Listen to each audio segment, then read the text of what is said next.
I mean, Anthony, as January 6th was happening and I was rushing in to join my colleagues on the air, I talked to a former senior intelligence official, a former senior Pentagon official, and a former national security advisor. And I said, what are we watching? And he said, it is an extremist movement that can only be defeated from within the movement. You know, they have to hear from their own. They have to hear from figures within their movement to either go home. And that was borne out. I mean, I think the 1/6 congressional probe showed an insurrectionist saying, once Trump told me to go home, I left.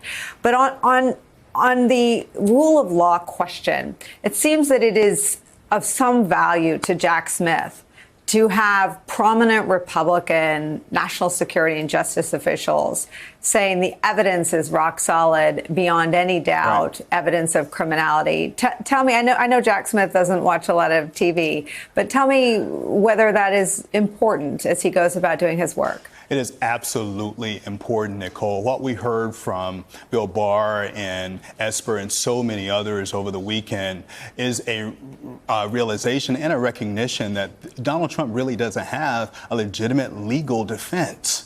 And in the absence of not having a legitimate legal defense, he is using this political rhetoric to try to persuade the court of public opinion. But Nicole, you and I have been a part of political campaigns. I know firsthand that the best political arguments are rooted in facts.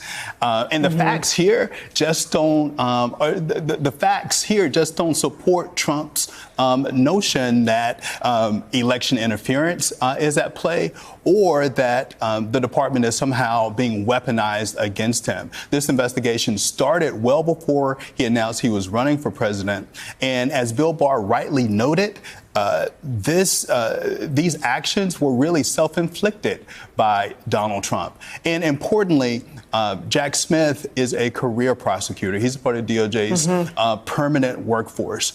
The other final thing, Nicole, I would add, if there's time, is there was talk over the weekend or last few days about pardoning the former president. And we're seeing some political candidates, particularly in the lower rung of the party's presidential candidates, use this question of whether or not he gets a pardon as a litmus test. That, to me, tells your viewers all they need to know about the strength of Jack Smith's case, right? People aren't talking about, oh, wait until Donald Trump has his day in court.